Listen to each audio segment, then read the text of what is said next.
အခန်းခုနှစ်ကချင် substate ဖြစ်ပေါ်လာခြင်းအကြောင်းကချင် substate ဖြစ်ပေါ်လာရသည့်အကြောင်းနောင်လာနောက်သားများကောင်းမွန်စွာသိရှိနိုင်ရန်ဝန်ကြီးမရန်ဇော်လရေးသားပြုစုသောသမိုင်းစာအုပ်ထုတ်ခဲ့ပြီးဖြစ်သည်ထိုစာအုပ်၏စကားချီတွင်ကျွန်တော်တို့ကချင် substate မှာနေထိုင်သောကချင်လူမျိုးများသည်အခြားလူမျိုးများနှင့်ရှင်လျင်အသက်ပညာငွေကြေးနိုင်ငံရေးများတွင်အတော်ပင်နောက်ကျတော်လဲလွန်ခဲ့သောဘိုးဘေးမိဘများဦးဆောင်သူလူကြီးများသည်စိတ်တဘောတူညီတလုံးတဝတီးဖြင့်အချင်းချင်းတွက်ကမှုမရှိမိမိတို့၌ရှိသောအစွမ်းအစများအစွမ်းတတိရှိသည်များခွန်အားများစူးစီးမှုကြောင့်ကြီးမားသောလုပ်ငန်းကြီးများစတင်ထမ်းရွက်ခဲ့ကြပါသည်ထိုစံနမူနာကိုယူကာယခုကြီးပြင်းလာသောလူငယ်လူရွယ်များဦးစီးဦးဆောင်နေသူလူကြီးမျိုးများလည်းမိမိတို့၏လိုအပ်ချက်အကြောင်းဆုံးမိမိသာလျှင်အတိအဆုံးဟုမထင်မှတ်ပဲတယောက်နှင့်တယောက်သိရှိထားသောအသိပညာများစိတ်သက်ရေးရာပညာများအင်အားအစွမ်းတတိများစုစည်းကလုပ်ငန်းတိုင်းစုပေါင်းစဉ်းစားတိုင်းပင်ဆွေးနွေးလှုပ်ဆောင်သွားမှသာလျှင်အများတကာတို့၏ခြေလှမ်းကိုအမိလိုက်နိုင်ကြပါမည်ဟူသောအမှားစာနှင့်အညီနောင်လာနောက်သားမြင်းမြများပုံမူ၍စ조사အားထုတ်မြဲမြံခိုင်ခန့်အောင်လှုပ်ဆောင်သွားကြရန်လိုအပ်ပေလိမ့်မည်ဒုတိယဘာစစ်ကာလဗိုလ်ချုပ်အောင်ဆန်းဦးဆောင်သောရဲဘော်သုံးကျိပ်သည်ဂျပန်များကိုဗမာပြည်တို့ခေါ်ဆောင်လာသောကြောင့်1942ခုနှစ်မှစ၍တနိုင်ငံလုံးဂျပန်သို့ဆွမိုးသွားခဲ့သည်ဂျပန်လူမျိုးများသည်ရှင်တိုဗုဒ္ဓဘာသာကိုကိုးကွယ်သူများဖြစ်သောကြောင့်ဗုဒ္ဓဘာသာကိုးကွယ်သောဗမာရှမ်းပလောင်လူမျိုးများနှင့်ခင်မင်ရင်းနှီးကြတော့လဲကချင်လူမျိုးများကိုမူအင်္ဂလိပ်အမှုထမ်းသူများအင်္ဂလိပ်နှင့်အဆက်အသွယ်ပြုသူများဟုဆိုကာအလွန်အမြင်ဖိနှိပ်ညှဉ်းပန်းနှိပ်စက်နေခဲ့ကြပါသည်တိုင်းသူပြည်သားများကိုလမ်းဖောက်ခြင်းလမ်းခင်းခြင်းနှင့်စစ်တပ်ဆိုင်ရာအလုပ်များကိုအတင်းကြပ်ခိုင်းစေခဲ့ကြပါသည်ဂျပန်စစ်တပ်အတွက်ဆန်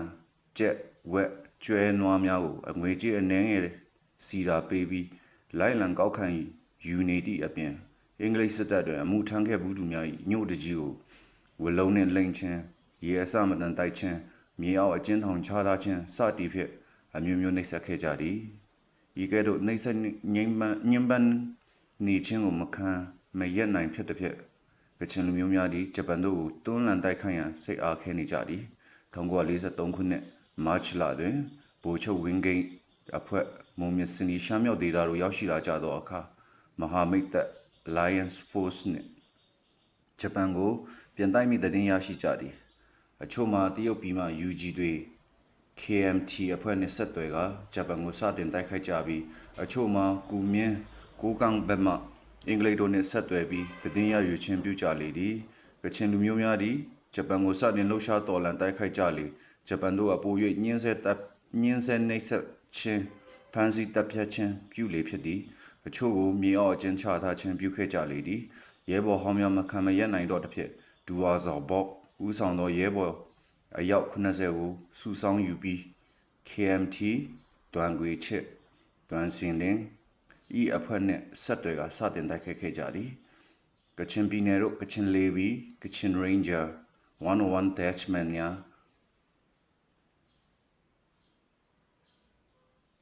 ဂျပန်ကိုတိုက်ခိုက်နေချိန်မုံမြစနီရှမ်းမြောက်ဘက်မှလည်း28ရက်17လ1944တွင်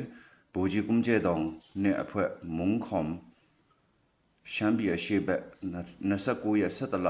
1944တွင်ဒူဝါဇောက်ကျွန်းနှင့်အဖွဲ့လွဲကောင်အနီးနမ်ဝေးလွင်ပြင်တွင်လေထီခုံစင်ပြီးတည်င်းယူကစတင်လှုပ်ရှားကြသည်ဟူဘရက်၌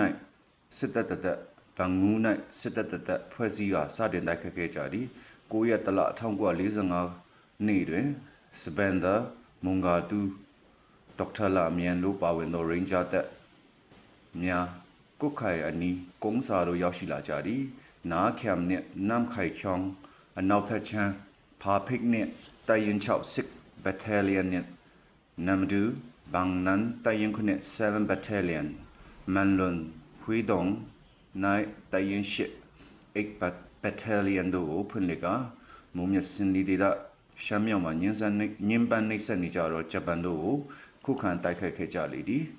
မုံမြစင်ဒီရှမ်းမြောက်ဒေသရှိကချင်လူမျိုးဒူဝါများနှင့်လူကြီးများဦးဆောင်လက်ကချင်လူမျိုးများဂျပန်ကိုဝိုင်းဝန်းတိုက်ခိုက်ခဲ့ကြလေသည်ဤတိုက်ခိုက်မှုကြောင့်မကြာခဏခေါင်းဆောင်လူကြီးများတွေးဆုံကြပြီး အဖြစ်အပျက်များအခြေအနေနဲ့ရှေ့လုပ်ငန်းစဉ်များအစီအစဉ်များဆွေးနွေးတိုင်ပင်နိုင်ကြလေသည်အိန္ဒိယတို့ပြန်ရန်စစ်စစ်နေတော့သူဟာကွမ်ကျဲတောင်အားကချင်လူမျိုးချင်းတူဝါများအင်္ဂလိပ်အစိုးရကိုကချင်လူမျိုးများမိမြကူညီနေကြောင်းနဲ့ရတင်ရထိုက်တော့အခွင့်အရေးများကိုအင်္ဂလိပ်အစိုးရတို့တင်ပြပေးရန်မှာကြားလိုက်သည်ဂျပန်ကိုတိုက်ခိုက်ရာ၌ကချင်လူမျိုးများသွေးထွက်တန်ယိုတည်ကြည်မှုနှင့်ပစ္စည်းဥစ္စာမြောက်များစွာဆုံးရှုံးနေနာချင်းခံခဲ့ကြရပြီးဖြစ်သောကြောင့်ကချင်လူမျိုးများထိုက်တန်သောဆုရရှိတင်ပြီဖြစ်ကြောင်းစုပေါင်းတိုင်ပင်ဆွေးနွေးပြီးလဲမုံမြင့်စင်ဒီရှမ်းမြောက်ရှိဒူဝါများဥဆောင်ပြီးအားလုံးနဲ့တွေ့ဆုံကအင်္ဂလိပ်ဆိုရအခွင့်အရေးတောင်းဆိုရန်မုံမြင့်စင်ဒီရှမ်းမြောက်ဒေသဆိုင်ရာလူကြီးများကောင်စီဟုအမိပေးပြီးစတင်ဖွဲ့စည်းခဲ့ကြလေသည်ဦးစီးဦးဆောင်ပြုတူလူကြီးများမကြာခဏတွေ့ဆုံအစည်းအဝေးပြုလုပ်ကြပြီးကချင်လူမျိုးများအများစုနေထိုင်ကြသောမုံမြင့်စင်ဒီရှမ်းမြောက်9000လွယ်လုံးနဲ့တောင်ပိုင်းကိုစူးစီးပြီးကချင်ပြည်တတ်မှတ်ပေးပါရန်1945ခုနှစ်မတ်လ3ရက်နေ့တွင် CASB Civil Affairs Service Burma တို့ရှောက်လွှာတင်သွင်းကြလေသည်ထိုရှောက်လွှာတွင်လက်မှတ်ရေးထိုးတင်သွင်းကြသူများမှာအောက်ဖော်ပြပါပုဂ္ဂိုလ်များဖြစ်ကြသည်1ဟူဘရန်ဒူဝါဆောက်ဘော့2မုံစီဒူဝါခွန်ဆန်3မုံယာဒူဝါခွန်နော်4မုံဟမ်ဒူဝါခွန်ဆန်5မုံထမ်ဒူဝါမရန်ခွန်ရွှေမင်းကိုဇာခွန်ဆိုင်မဟာဝန်6နောင်လုံဒူဝါဆောက်ကမ်9ဆောက်ဘုံဒူဝါဆောက်တောင်10ဥရာဘုံဒူဝါဆောက်လီ9ဘန်ဂိုင်ဒူဝါနိုခမ်10နမ်ကန်လုံဒူဝါနိုဆန်7ပန်နွေဒူဝါဇုခေါင်ခုံဖုံ7ဟူဖြတ်ဒူဝါနိုမင်း7နမူဒူဝါဆောက်တန်10နင်းလုံဒူဝါဆောက်နို15ပန်ခုတ်ဒူဝါနိုမင်း16ဟူမောနမွန်ဒူဝါဘလဖိုင်လာ19ပဲလောဒူဝါနိုမင်း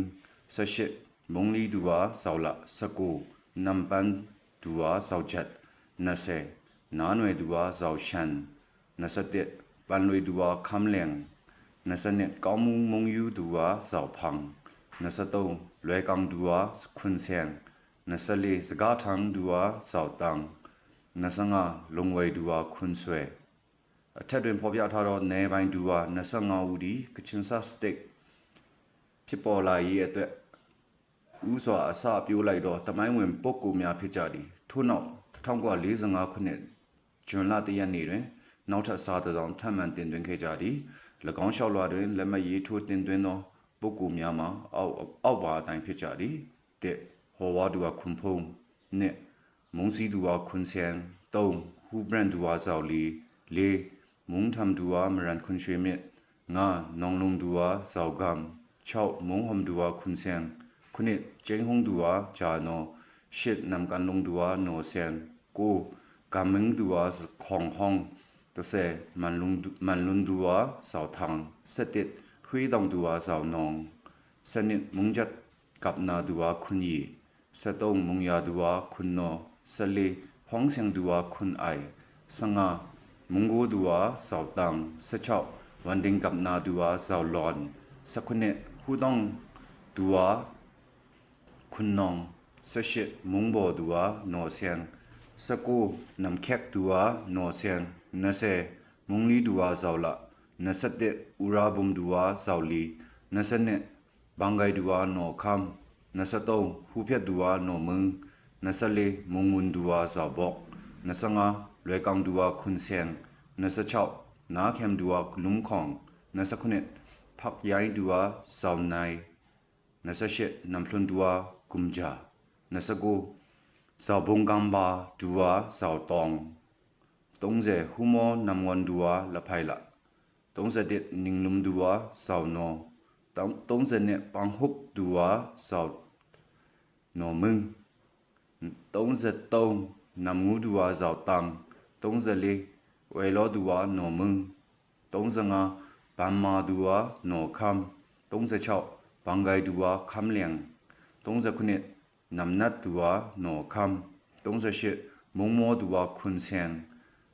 39ဖာဆမ်ဒူဝါဆောက်ခမ်40ဝေါကျုံဒူဝါဆောက်လာ41ဘန်နွေဒူဝါခွန်ဖုံ42 ลงไว้ดัวคุณเสวเลจะดงกังทังดัวสาวตังเลจะเลกาเลียงดัวเลเบียโนเลจะงาไม่อยู่ดัวสาวพังเลจะเช่ามังพังดัวคุณเสียงเลจะคนนี้เสียงของดัวมีตรงโนเลจะชิดตักไหนดัวสาวตูเลจะกูสัมบูดัวสาวละงาเจฐานะอุกเยอุกกลาวละดัวมีเนี่ยยัวลูจิมีอภัยโจบังเคมูจ่อตั้งดูปีตามีเนี่ยโซยาวันทำมีเลยนั่นไหนเดียวันยาป่าวันจารีทูดูมีมาเตมีอุกเลชีละเตมีอุกเลชีตุลุมเนี่ยตองอุกมรันเจ้าละตองอุกเจ้าเซนเลเสียกุมจาละงามีอุกเลชีตังกุนดูว่ามียัวลูจิมีคอมมิตี้อเปกายอภัยมาเตหัวดัวคุณพงอุกทะเนี่ยเสียจิมรันเอบิวดูอุกทะต้องกับนาดัวละภัยคุณเสียงตุยมูเลเสียจิละภัยเจ้าโยตัวเพ่ตุยมูงานำแขกดัวมรันโนเสียงอภัยเวชาวมงโกดัวละทอเจ้าตังอภัยเวคุณเนี่ยนาเข้มดัวลุมของอภัยเวกเช่นซับสเต็กอภัยโรงงานตาวันทันสองตุมีอามีเสียเตหัวดัวคุณพงอุกทะเนี่ยเสียจิมรันเอบิวดูอุกทะต้องกับนาดัวละภัยคุณเสียงตุยมูเลเสียจิละภัยเจ้าโยตัวเพ่ตุยมูงานำแขกดัวมรันโนเสียง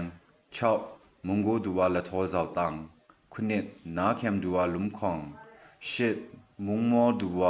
คุณเสียงกูนำแขกมาละชีกัมอภัยเวนแต่เสมีอุกละชีตุลุมอภัยเวนตองอุกดัวมรันเจ้าละอภัยเวนสันเนี่ยตองอุกเรียงคำอภัยเวนสตงมีอุกละชีตังกุนอภัยเวน